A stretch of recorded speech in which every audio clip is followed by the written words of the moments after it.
Hello, welcome. Marlene here. It's summer in Montreal, and so I've been spending time with my kids, which includes baking yummy seasonal dishes. I got a new kitchen gadget to try with my kind of classic recipes that I've made over the years, and I have to tell you, I love it. I'm going to share my new A4 box with you today. I wanted to film me opening it, but the box was so big I couldn't even get it under my camera where I usually film all my tutorials. So you're going to get the corner of the box in a few of the shots, but it's just packing material. A lot of it, obviously, when they send stuff, they need a lot of styrofoam, so the box was like super big. The machine itself is quite compact, but surprisingly cooks a lot of food. So this is the box inside the box. Again, for packing, they always double box. And let's see what's inside. Once I open the box, this was the first tray. You can see here what a pretty presentation, all with the Asian text. And you have here, these are like little silicone mitts to lift out the trays when they're hot if you want to switch them out. Measuring spoon, a spatula, and then those are bags if you want to mix your ingredients in a bag and have an easy cleanup. And next, there were 2 plugs in my box. I don't know if that is standard, but I got 2 plugs, and you can see that they're really nice quality. It's not like chintzy plastic, and yeah, they're for North American plugs. They don't need an adapter. Like, there's just a little plastic protector there, again, for shipping to make sure they don't get bent. Now let's get that A4 cooker out of the box. Here you can see mine is like off-white cream color, but it also comes in a kind of pastel blue, a pastel pink, and green. All very pretty, but this one is the one that kind of matches my kitchen a little bit more. And I'm just trying to maneuver the box there and get the unit in frame for you guys. Here it is, nicely wrapped. And at first, I have to tell you, I thought it was slightly small, but I have used it on several recipes, and I was pleasantly surprised at how much food actually fits in this thing. And at the end of the day, the bigger the machine, well, the more space it takes in your kitchen. So for me, this size is perfect. We're a family of 4, and we've been eating very well with the recipes that I've been making with this. If you look there in the center, that rectangle, that's the induction plate. So when you put your cooking surface, that's where the heat is coming from. But the plates are nice heavy metal, and so the heat gets spread out very nicely. I'm going to tilt up the box so you can see the heat control. That's where you turn on the machine and adjust the temperature. I thought it looked very vintage. I thought it was cute, that little knob. And now let's take a look at all the different cooking surfaces. So 2 come with the actual A4 box, the grill one that I just showed, and then a smooth surface, kind of like to just make eggs. And then if you want, you can purchase a set of 3 extras, which I'll be showing you right here. The first one that I'm showing is kind of like a crock pot, if you will, but rectangular and not as deep. I like it. It's a little bit prettier. I find that the crock pot, everything kind of gets thrown in, and yeah, it's very nice family style, but it loses like the prettiness. This, it doesn't go so deep, and everything kind of like, you still get a little bit of prettiness, if you know what I mean. So it's a little bit shallower, but it fits quite a bit, and it's just pretty. It's just a nice serving dish, and that's metal, so it has handles that don't get hot, but you'd want to watch out where you'd set that down if it was hot.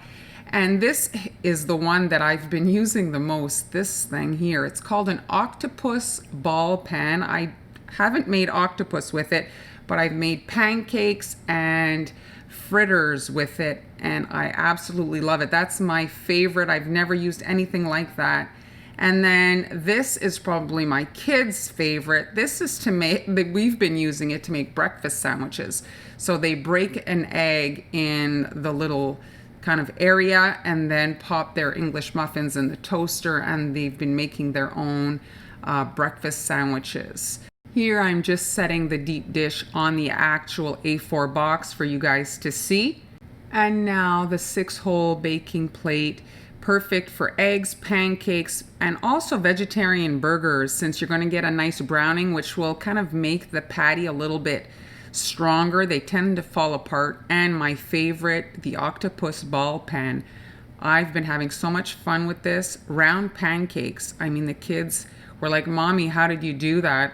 And they were so good. So I really like that. My son, who's 15 and a little bit clumsy, I'm not super thrilled when he enters the kitchen. I feel a bit nervous. And he's been making his eggs on this, and for some reason I just feel a little bit more comfortable. So he's been making his eggs this summer himself on the A4 box. And lastly, this grill, I made some chicken brochettes on there. Again, I was surprised at how many I could actually fit on the cooking surface. And here it is on my kitchen counter. As you can see, it matches my new backsplash perfectly.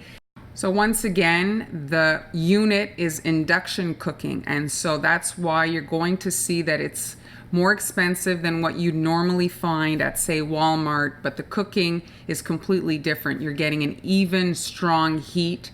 Again, it comes with the 5 cooking surfaces. It doesn't give off a lot of heat. We've been having such hot summers, and it's terrible when you turn on your stove or your oven. This thing doesn't give off a lot of excess heat in your kitchen, and the cooking surface really does have an even heat distribution, a completely non-stick cooking surface. And this positive might not apply to that many of you, but who knows, there's so many of us filming videos now. It's exactly the size of your phone screen. So that's a plus if you happen to be a content creator.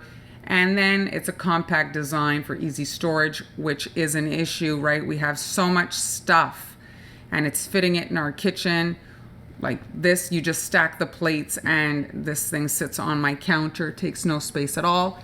And now I'm going to be demonstrating the A4 box by making some grandfathers. This is a recipe my grandmother used to make. This is a very old recipe. This is really basic dough, such basic ingredients, and it probably initially was made over a fire in a cast iron pot. And the flavor is basically whatever's seasonal at the time. So blueberry season, raspberry season, you could probably make it with rhubarb. And in the winter, we make it with maple syrup. So let's make some grandfathers. Here are the ingredients, a very basic dough. Like I said before, you'll find everything written out in the description box. That was the dough, and now for the actual sauce. Like I mentioned before, you use seasonal fruit or maple syrup, and right now blueberries are in season, so today I'm using blueberries. It's important to taste your fruit. Now, this particular batch of blueberries were quite sour, and so I used the full cup of sugar, but the other day I made a batch of raspberry grandfathers, and the raspberries were actually quite sweet, so I only put half a cup of sugar. So taste your fruit. Don't just blindly pour sugar in there if you don't need it. We're aware of the impacts of sugar on our body, so if you can reduce the sugar in your recipe, do it. Take every opportunity. If you can cut out a half a cup of sugar, that's that much less than your family's eating. And now for the sauce, I'm going to set up my A4 box. I'm using the deep dish cooker to make my grandfathers, and to that I'm adding 3 cups of water, 1 cup of sugar. Like I say, if your fruit is sweet, cut that. And then I'm adding my blueberries. The recipe said 1.5 cups, but I have a ton of blueberries, so I'm just throwing in 2 cups. And now you want to turn that on, let's say medium heat. You want that to be boiling, but you don't want to set it too high because now we're going to make the dough, and so we don't want that to start boiling too hot. If we need to set it a little hotter before we put our dumplings in, we can adjust once the dough is made. If you're new to baking, the order in which you add the ingredients matters. Baking is basically science, and so sometimes things won't work out because maybe your ingredients are not exactly like the person is using in the video that you're watching, or maybe your stove is hotter than the one that they have in their kitchen. So all these factors can be a little frustrating when you're a beginner because you're just not aware of all these kind of variables. So really, it's trial and error, and don't be too discouraged when things don't work out. So I'm starting off with my flour, my salt and baking powder, and I've added my vegetable shortening to that. And I'm using the hand mixer just because I'm lazy. And you're cutting that into the flour. You're cutting the vegetable shortening into the flour. You're combining that. You could do it, my grandmother did it with a fork, and it's just a little bit more labor intensive. You're basically squishing and creating like a crumbling in the flour, and it's a very similar technique when you're making pastry, when you're making a pie dough. And once this is combined and the shortening, you can see it's in very small balls. At that moment, you can add your wet ingredients. And I'm going to be adding my eggs and milk. And again, moisture levels vary in ingredients. An egg that's large and extra large, there's different moisture in that. And so if maybe your egg isn't as big, you're going to have to add some extra milk. So it's 1 egg and 3/4 cup of milk, and I did have to add more milk after I had mixed my wet ingredients. So I'm initially using the mixer to kind of just quickly combine everything, but you don't want to overmix this. And so when I test it out and scrape my bowl and see that a lot of my flour is still dry at the bottom of the bowl, I opt to use a spatula to mix in my little extra splash of milk. I didn't measure this. I just kind of eyeballed it and poured a little splash of milk in that and gave it a mix. You just want everything to be nice and wet. You don't want this to be runny. You want it to be kind of like cake dough. We're going to be spooning it in with an ice cream scoop, and it has to make nice little dumplings. We're pouring this in liquid, and so if this is super liquidy, you're going to get kind of blueberry soup. So we need a thickness to the dough. Let's take a peek inside the box to see if our blueberries are ready for the dumplings, and you can see there it's boiling. I'm just going to give it a little stir to make sure my sugar's all mixed in there, and I just want it to be boiling a little bit more before I spoon in my dumplings. But it's almost time to pop in my dough there, just a couple more minutes. And you can see everything's boiling nicely. I'm grabbing my ice cream scoop, probably one of my all-time favorite kitchen gadgets. I have it in 3 different sizes, and I'm scooping in my dough, my dumplings. This is basically steamed in the fruit sauce, and it gives a nice little size. So if you put like really large balls of dough, well, you're not going to get the blueberry flavoring coating it. You're going to get a lot of kind of the plain dough in the middle.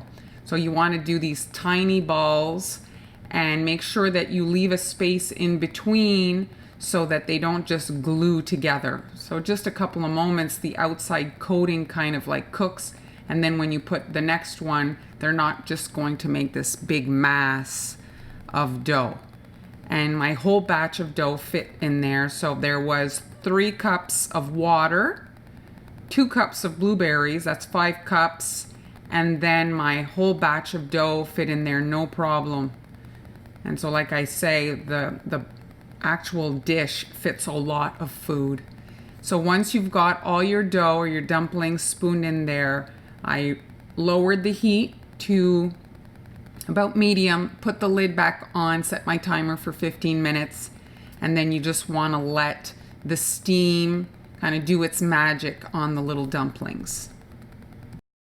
And now I'm just going to peek in and take a look. As you can see, there's a nice boil going on. And the trick my grandma used to do to check them, she'd take 2 forks and she'd basically split one on the side, since usually the heat isn't as intense on the side. So usually if the side ones are ready, the center ones are obviously ready. And you're just kind of pulling the dough apart and examining inside the dumpling, and it should look basically like cake. So we saw before it was very kind of gooey, so you just want everything to be kind of basically dry inside. And you can turn off the cooker and Let this cool down before serving it. It is best warm, but you obviously don't want it scalding hot either. Here you can see all the dumplings remain separate. The sauce kind of like rises in between each dumpling. Be sure to serve that with a heaping spoon of that fruit sauce. You can even spoon that on some ice cream if you want to add a few extra calories, but this is really a family favorite at our house anyway, and in the winter months with the maple syrup, this is so good. Thanks so much for watching all the way to the end, and thanks so much to A4 Box for sponsoring this video. If you want to learn more about the product and all the specs on their website, I'll have the link in the description box. They're offering 10% off should you want to purchase one of these kitchen appliances. The code is Montreal. Thanks so much for watching. Be sure to subscribe so you don't miss any future uploads, and I'll see you next time.